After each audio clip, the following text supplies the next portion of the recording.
Good morning, Reed here, back at Orchestra Farm, my little morning walkabout. Thanks for joining along this adventure today. And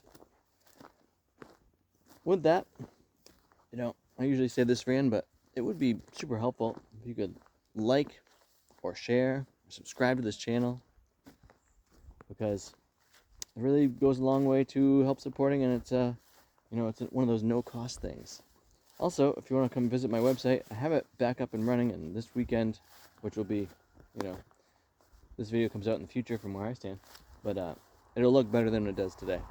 I've been completely redoing it. So, and that's all in the notes below, but it's bendingreeds.com.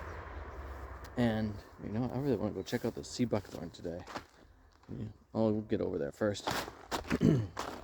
Because, I've been doing a ton of work on all that stuff and reconfiguring / looking into how my online presence functions and works. It's taken up a lot of time, so there we go. I don't remember what it was, a couple weeks ago or something I mentioned that this was happening, and it's nice and tart. Woo-wee! Full of seeds. I gotta look up what to do with these because they're supposed to be super good for us, and it's a decently large crop on there. I don't know what you can see in this picture, but the plant is rather covered in them. One more.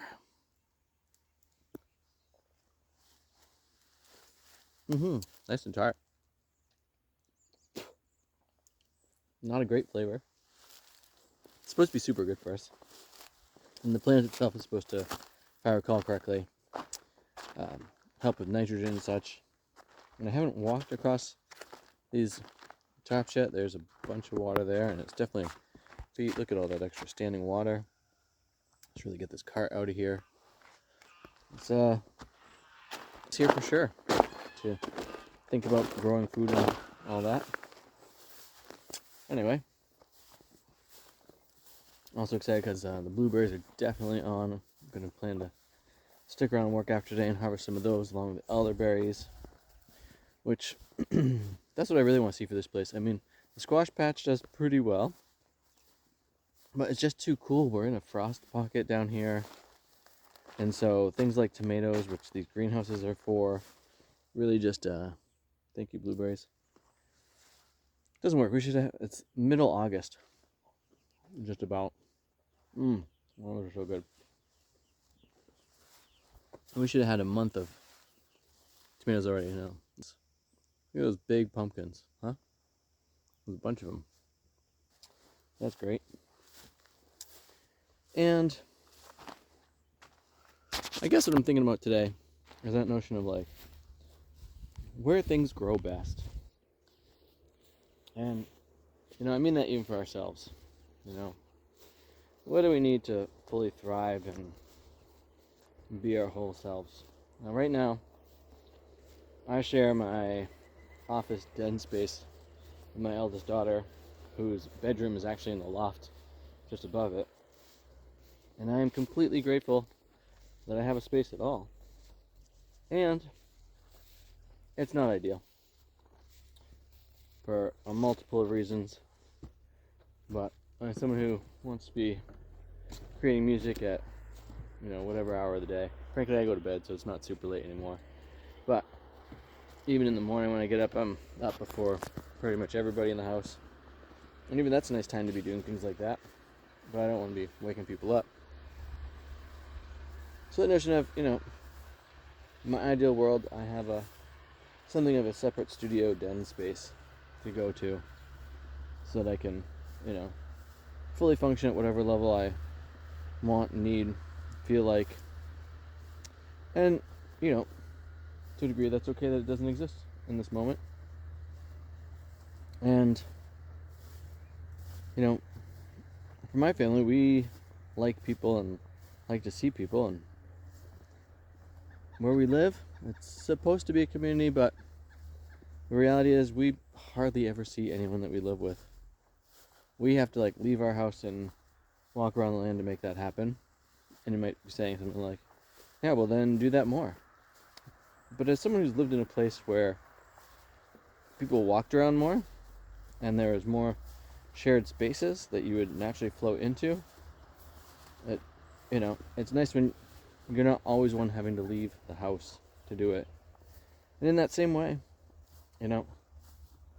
talking to my wife this morning about connecting with friends and this piece around, I'm frequently in the feeling / witnessing that I'm the one having to keep up a lot of my connections with people.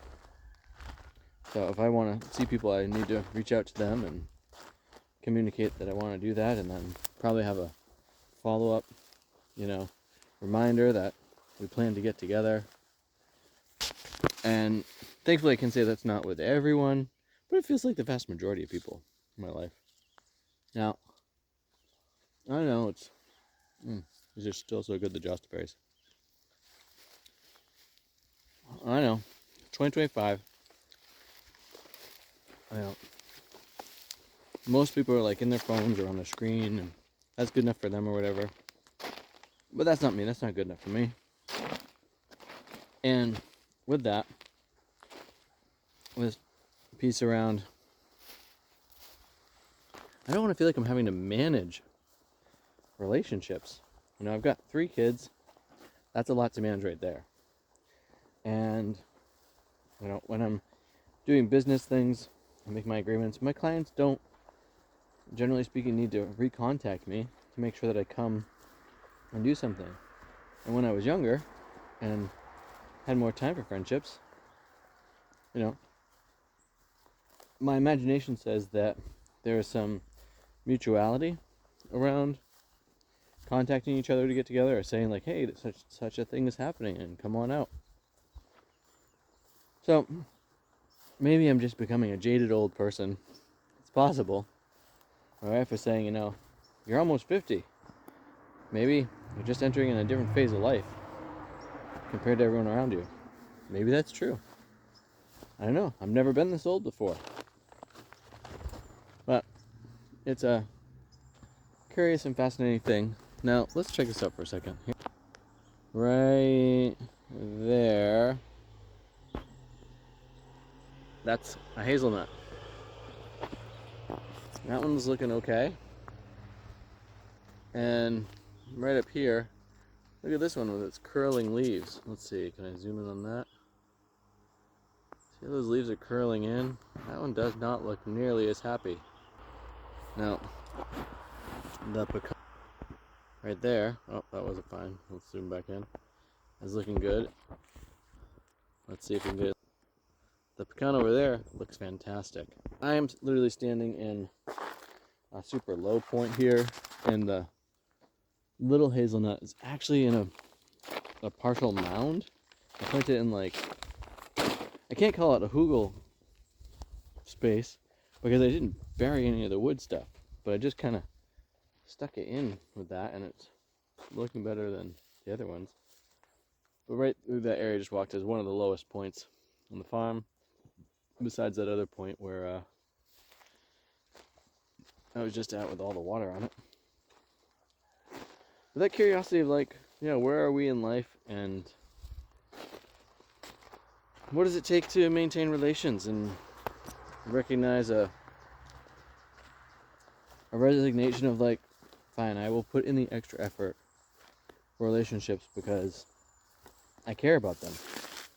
And that curiosity factor of even if you're the only one that cares about them, I mean, it's all a perspective-based thing, because what care looks like to different people is different things, and maybe they don't need to all align to be mutually valid.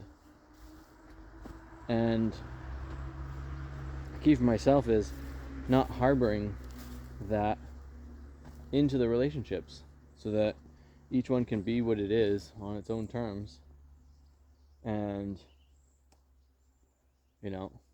that's so cool. I've got what's this? Chestnuts forming. Let's see. See those chestnuts there? I'm super stoked on that. And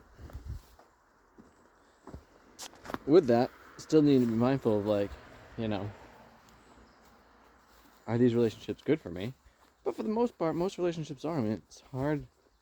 Maybe it's not hard, but, you know, being a bad relationship, it's kind of, at times, self-evident if you have a clear lens on it. But just that piece of, for myself, having to relax, take a breath, and just be like, great. I feel like I'm someone who reaches out a fair bit, and that's a good thing. There's no need to conflagrate that out and make it into something other than that. So, curious how you're showing up for your relations, both for the people world, for the plant world, for the animal world. I, for one, did not buy extra bird seed for the wild birds yesterday. I had an off-island trip with my kids, and it really just wasn't time for that piece of it. But with that, I want to say thanks for showing up today. Thanks for being with me here. It actually means a lot. You know, these relationships, it's a funny thing. They feel both really distant, but in the longer term of things, and in the shorter term of things, I feel like there's a bit of connection here. So thanks for joining up for this. Thanks for being part of my life, part of this reality here. And I hope that you all have too much fun.